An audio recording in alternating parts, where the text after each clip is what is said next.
Since the All-Star break, the Lakers have only won 3 games. And in those contests, LeBron James, 56 points, 10 rebounds, 50 points, 7 rebounds, 36 points, 9 rebounds. It's a common theme with this Laker team this year. The only way that this Laker team can win a game, LeBron has to put up otherworldly statistical outputs. This Laker team is simply not talented enough, as constructed, to compete on a night in and night out basis. With that, I don't really see anything wrong with what Laker fans are doing. Laker fans are rooting for LeBron to go out there and chase all the numbers that he can get. Really, that's the only thing they have left to cheer for. And there's a direct correlation between those individual pursuits and the team's larger goals. And the numbers simply bear that out. And I think that particular point right there is just something that a lot of media pundits, such as Skip Bayless, don't understand. Skip Bayless posed the question, is LeBron James really stat padding? And my answer would be yes, because that's the only way this Laker team has a chance to win games. So-called stat padding, obviously, it's universally loathed. Nobody cares for it. I mean, the concept, the way people put it out there, when you see guys chasing stats, all right, the concept of it in our minds, obviously, as athletes, as players, is not something that you want to root for. But for LeBron James, it's both the only way his team can win games, and it's also the only way that these Laker games are even fun. Right, today we're going to be breaking that down here on FYL Sports, man. Let's get through the intro and we're going to get right to it. Talking like you really bad at his internet. FYL Sports in the colors a minute, man. Talking about sports and debates, how'd your feelings? Yeah, lace up the kids cause we stepping on next to him. Number 1 sports debate, know that we killing it, always 100. So stay on my Benjamin, fearing no man, cause my God about the business. Yeah, Kwame and Ticket, we pray for the sinners. Yeah, want all the smoke, but be acting like kids again. FYF gang, and you know we don't switch on that talk on the line, but you won't ever mention me. Claiming we fucks, but you trying to go dissing me. I am a dog, came for the streets, feel like I'm weight cause I'm feeling the heat. All of my subs, they know they peeps. Here's a debate, hop in the seat, yeah. You know we got sports debates banging, we never lacking. Number 1 draft pick like I'm Lamont, I'm about that action. You can keep on talking, I promise I'll give it back, yeah. FYF, we here, you know we dogs, welcome back, yeah. You know we got sports debates banging, we never lacking. Number 1 draft pick like I'm Lamont, I'm about that action. You can keep on talking, I promise I'll give it back, yeah. The Lakers lost to the Dallas Mavericks by an extremely large margin the other day. And really the only thing that Lakers have to cheer for this season is the milestones that he continues to break and surpass on a night in and night out basis. Primarily the scoring record, as he looks to eclipse Kareem Abdul-Jabbar on the NBA's all-time scoring list. LeBron has reached plenty of milestones this season, and with the Lakers' poor record, it would not be unfair to say that LeBron James might just be stat padding, right?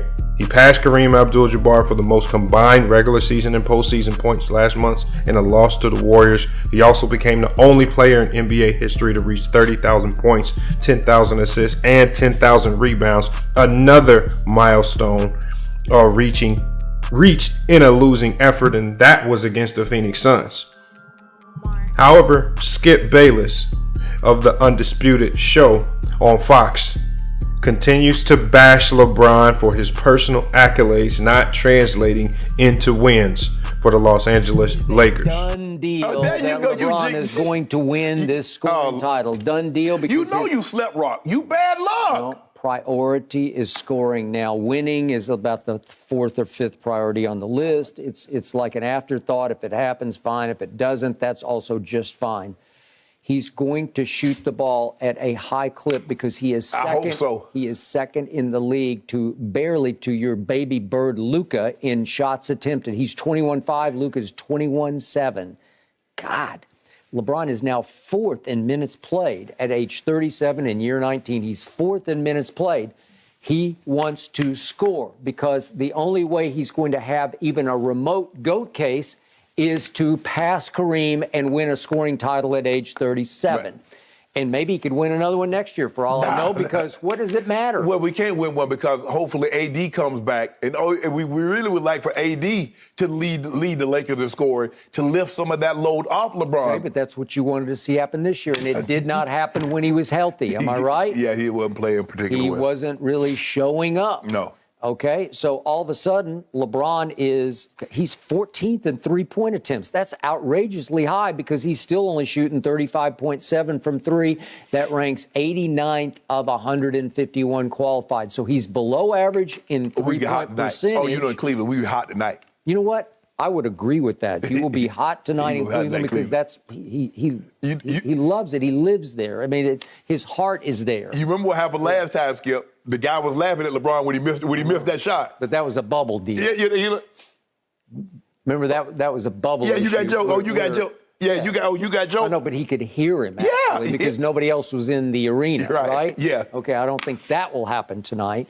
But the point is, it's just on a silver platter for him. What better to say on your GOAT case? Do you realize I won my second scoring title at age 37? Skip Bayless, as you guys just heard, was attempting to point out reasons why he felt LeBron James might be stat padding. He stated LeBron is now 4th in minutes played at age 37 in year 19. He wants to score because the only way he's going to have an even remote GOAT case is to pass Kareem and win a scoring title at age 37. Kareem currently stands at 38,387 points, about 1,400 points ahead of LeBron James, who's currently around 36,000, which LeBron might pass sometime next season if he continues to play at this level. LeBron James is having one of his best seasons in the NBA, averaging over 30 points per game, just shy of his best scoring season in 2007-2008, in which he became a scoring champion as well. LeBron James is averaging 8.2 rebounds a game. That's just shy of his career high of 8.6, and also 1.1 blocks per game, which is equivalent to his career high. James is also averaging the highest points per 36 minutes analytically, if you want to include that, right? He's broken many records this season, and even more impressively, LeBron is doing this at age 37. Is it time we just give this man his flowers as opposed to complaining about this poorly constructed Laker team, right? If LeBron keeps this up, right, he's probably going to break even these records next season, right? He's averaging the highest for anyone at age 37 in year 19. I think it's just time we start appreciating that, especially people like Skip Bayless. I mean, and I think really for LeBron James, I think all of the hate that he's getting, especially for these statistical records that he's accomplishing, it seems like there's a new record that he's breaking every month this season, with so little to be cheered for with the Lakers this year. Obviously, the construction of this roster, the injuries, everything was a big letdown. I think the Laker fan base, I think they're really seeking something to cheer for. Similar to how Kobe's last year in the NBA was, right? Seeking something to cheer for on a poorly constructed team, right? They wanted Kobe to go out there every night and do something amazing on his way out the door as he was going to retire. I think all of the jealousy with regards to LeBron James, when you look at, primarily when you look at all of the hate that's coming towards LeBron James, it's generally coming from people who claim to be Laker fans or basketball aficionados to some degree. And I think really the hate comes from the fact that LeBron James is doing all of this in a Laker uniform. And that's what makes it special, right? Be doing these things in the Laker uniform is automatically going to put him on the level of the Kobe's and the Magics, if he's not already surpassed them in your mind, right? They look at him because he switched teams multiple times. Left Cleveland to go to Miami, left Miami to go back to Cleveland, and now in LA, they're looking at him in a different light because he's not homegrown, right? A lot of people use that against him, right? And he didn't have a full-on Hall of Fame career just with the Lakers all in one stint. He's done it in multiple stints in multiple places, right? He's much more like a Wilt or a Shaq in that way because they came to the Lakers, gave a championship or two, and then left, but they didn't build their legacies in LA, right? But after next season, which is going to be LeBron James's 20th season in the NBA, LeBron will have spent 1/4 of his career wearing a Laker uniform, right? When it's all said and done, these years and achievements and accomplishments while he's wearing the Laker uniform, they will matter. All of this is going to go down as a part of his legacy, the good and the bad. So my word of advice, right, to this, if this is something that LeBron James might see, right, even the LeBron James haters, obviously my word of advice to LeBron James would be to just go out there and cook. You got to go out there and do your name. Get all the numbers you can.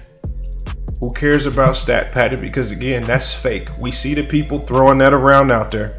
Because while this season will never be what any Laker fan hoped for, and I'm not even a Laker fan, but I even had high hopes for the way this roster was constructed, bringing in Russell Westbrook, hoping that AD would be healthy, hoping that LeBron would be healthy, right? We know this season is not what anybody, Laker haters, Laker fans alike, had expected from this team.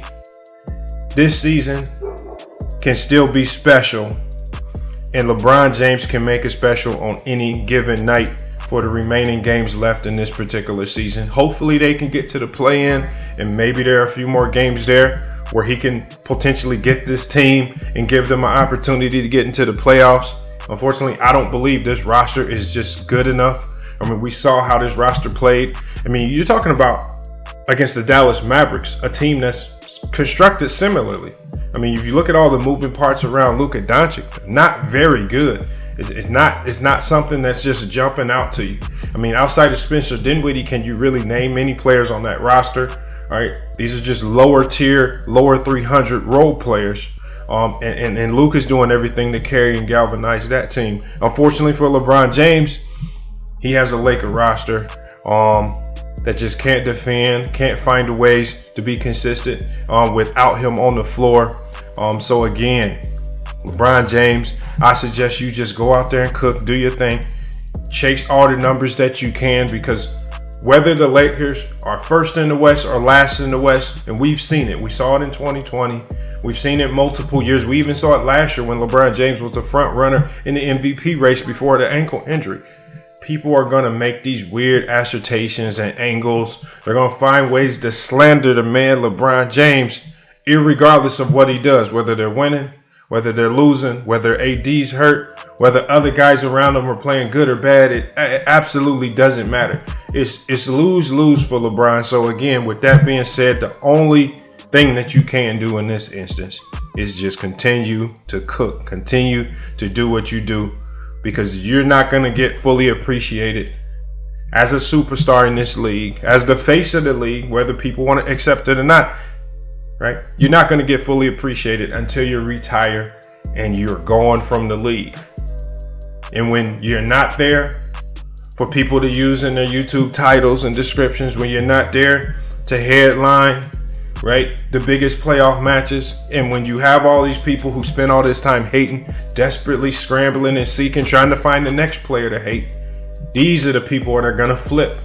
They're the ones that are going to flip and then start giving you your flowers. So again, we've seen it with Kobe. We saw it with Jordan, right? We've seen it with a lot of superstars in this league. And again, as the face of the league, this is just something that LeBron James will need to deal with and go through towards the end of his career. Hey, but you guys, let me know what you think about Skip Bayless and his take on LeBron James. Do you think too many people are chasing this stat pattern narrative, right?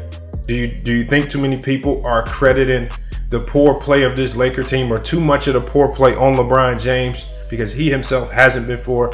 I mean, I think for so many years we've seen LeBron James take bad teams and make them play above Finally, at age 37, he's been presented with a similar situation, and he is just struggling to stay healthy and find the energy on a night in and night out basis to dig this Laker team out of massive holes that they find themselves in from the first to the third quarter. And these guys just look completely drained going into the fourth. But you guys, let me know what you think about this video, your thoughts on LeBron James this year.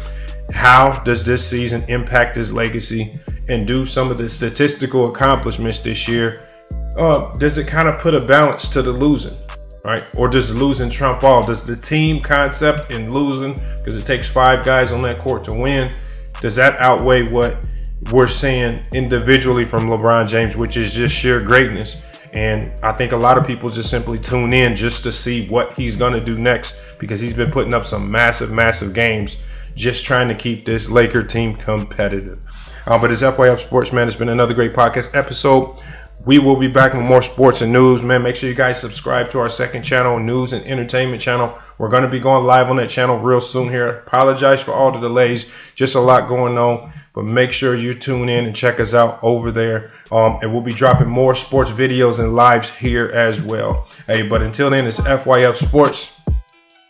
And we out. Talking like you really bad at it's internet. FY Sports in the colors a minute, man. Talking about sports and debates, how'd your feelings? Yeah, lace up the kids, cause we stepping on next to him. Number 1 sports debate, know that we killing it, always 100. So stay on my Benjamin, fearing no man, cause my God about the business. Yeah, Kwame and ticket, we pray for the sinners. Yeah, want all the smoke, but be acting like kids again. FYF gang, and you know we don't switch on that talk on the line, but you won't ever mention me. Claiming we fucks, but you trying to go dissing me. I am a dog, came for the streets, feel like I'm weight, cause I'm feeling the heat. All of my subs, they know they peeps. Here's a debate, hop in the seat. Yeah, you know we got sports debates banging, we never lacking. Number 1 draft pick like I'm Lamont, I'm about that action. You can keep on talking, I promise I'll give it back, yeah. FYF, we here, you know we dogs, welcome back, yeah. You know we got sports debates banging, we never lacking. Number 1 draft pick like I'm Lamont, I'm about that action. You can keep on talking, I promise I'll give it back, yeah. FYF, we here, you know we dogs, welcome back, yeah.